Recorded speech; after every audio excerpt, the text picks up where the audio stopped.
यहाँ सारे धर्मों का यहाँ पर अच्छे भाव से, अच्छे कोऑर्डिनेशन के साथ सब लोग चलते हैं।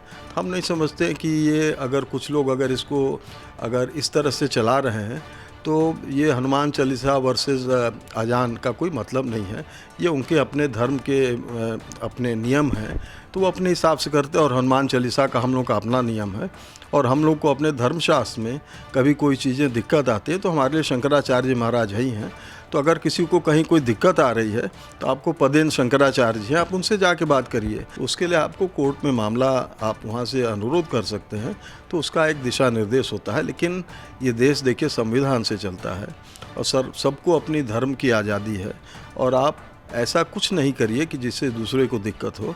अजान बनाम हनुमान चालीसा का द्वंद्व और लड़ाई महाराष्ट्र से चलकर उत्तर प्रदेश में धर्म की नगरी काशी तक आ पहुंचा है। हनुमान चालीसा को लेकर जगह जगह लाउड स्पीकर लग गए और पाँचों पहर जब अजान होगी उसी दौरान हनुमान चालीसा करने का दावा श्री काशी विश्वनाथ ज्ञानवापी मुक्ति आंदोलन की ओर से किया जा रहा है। इस पर ज़्यादा जानने के लिए संकट मोचन मंदिर के महंत प्रोफेसर विश्वंभरनाथ मिश्र हमारे साथ है। इनसे जानते हैं कि हनुमान चालीसा का क्या महत्व है, किन परिस्थितियों में इसका वाचन होना चाहिए, पाठ होना चाहिए। जी महंत जी, आखिर हनुमान चालीसा को लेकर जो अभी उवाफो मचा हुआ है तो उसको लेकर आपकी ओर से क्या कहना है? देखिए, हनुमान चालीसा को लेकर पहले तो कोई विवाद नहीं है। अच्छा, किसी के क्रिएट कर देने से कोई विवाद होगा भी नहीं। हनुमान चालीसा कब लिखा गया है, ये गोस्वामी जी ने इसको तैयार किया था हनुमान चालीसा, और ये मुग़ल काल में रहा है। तो उस समय हनुमान चालीसा ही सबसे सशक्त माध्यम था। और हम लोगों के यहाँ तो ये भी कहा जाता है कि अगर आप पाठ नहीं कर पाते हैं या कोई धार्मिक अनुष्ठान रोज़ नहीं कर पाते हैं तो कम से कम एक बार हनुमान चालीसा ही पढ़ लीजिए, हनुमान जी को स्मरण करके। तो हनुमान चालीसा पाठ करने के भी कुछ सिद्धांत हैं। और हनुमान चालीसा आप हनुमान जी महाराज को सुनाइए, हनुमान जी प्रसन्न होंगे और अपनी कृपा वर्षा करेंगे। अब ये 5 टाइम हनुमान चालीसा और ये सब तो हमको तो नहीं समझ में आ रहा है। हमारे यहाँ जैसे हनुमान चालीसा में आप देखें, जो 7 बार पाठ कर कोई, तो बहुत लोग उसको 7 बार कहते हैं, बहुत लोग 100 बार कहते हैं। अच्छा, बहुत लोग 11 बार हनुमान चालीसा पढ़ते हैं। तो ये आदमी के अपने विवेक पर है। तो हनुमान चालीसा का आदमी को रोज़ पाठ करना चाहिए। और वो भी कोशिश करे कि हनुमान जी के सन्मुख आप करें तो वो ज़्यादा अच्छा होगा और ज़्यादा असरदार होता है। और अगर आप विग्रह के सामने नहीं भी हैं तो आप जहाँ भी हैं आप हनुमान जी महाराज को स्मरण करके हनुमान चालीसा पढ़िए, तो एक बड़ा आपको संबल देता है। और ये पॉलिटिकल एजेंडा के थ्रू अगर इस तरह का प्रयोग हो रहा है तो काशी देखिए, काशी एक बड़ा प्लेटफॉर्म है और इसको हम लोग कहते हैं कि स्पिरिचुअल स्पेस। और यहाँ सारे धर्मों का यहाँ पर अच्छे भाव से, अच्छे कोऑर्डिनेशन के साथ सब लोग चलते हैं। तो हम नहीं समझते कि ये अगर कुछ लोग इसको इस तरह से चला रहे हैं तो ये हनुमान चालीसा वर्सेस अजान का कोई मतलब नहीं है।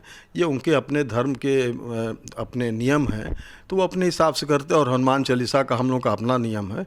और हम लोग को अपने धर्मशास्त्र में कभी कोई चीज़ें दिक्कत आती है तो हमारे लिए शंकराचार्य महाराज ही हैं।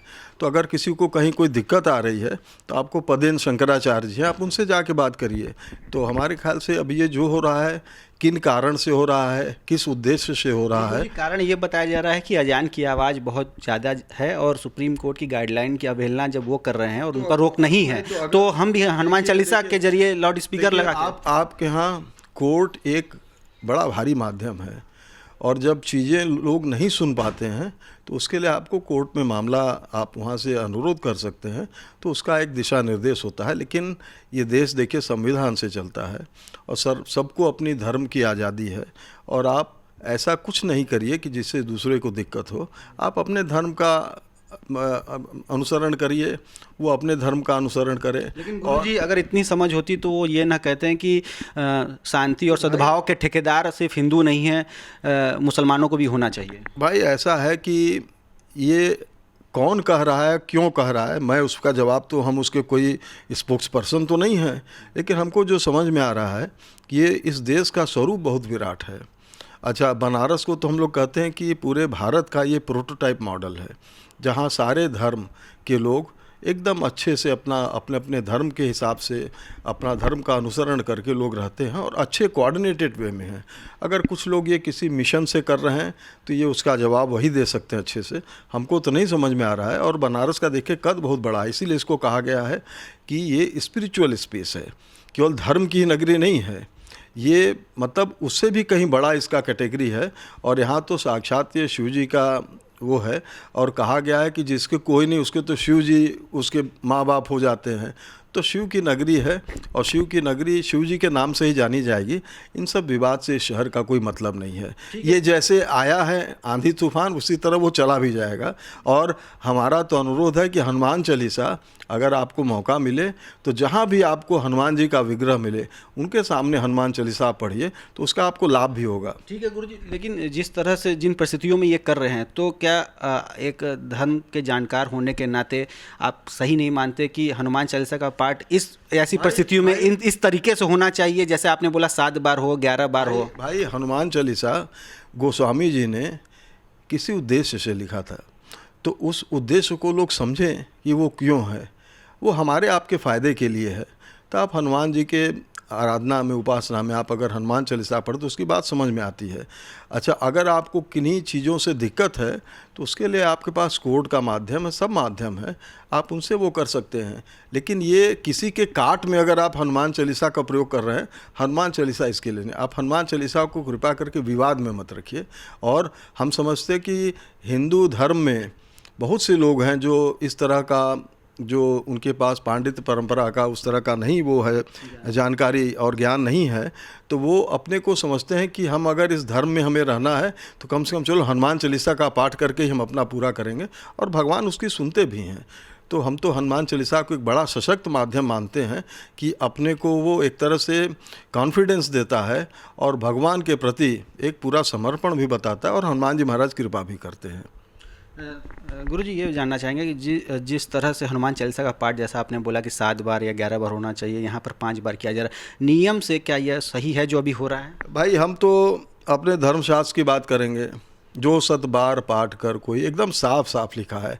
आप क्यों बार बार 5 बार, मतलब हनुमान चालीसा भी दूसरे धर्म के लोग हमको बताएंगे कितने बार पढ़ना है, आप क्यों इस तरह की बात कर रहे हैं? अच्छा, आपको पढ़ना है आप 100 बार पढ़िए, 5000 बार पढ़िए, 11000 बार पढ़िए, ये आपकी मर्जी है। अच्छा, आप करिएगा तो हो सकता है आप सिद्ध भी हो जाएंगे। लेकिन ये सब जो आप कर रहे हैं तो वो भगवान भी वो सब चीज़ देख रहे हैं कि क्यों कर रहे हैं, आपका उद्देश्य क्या है।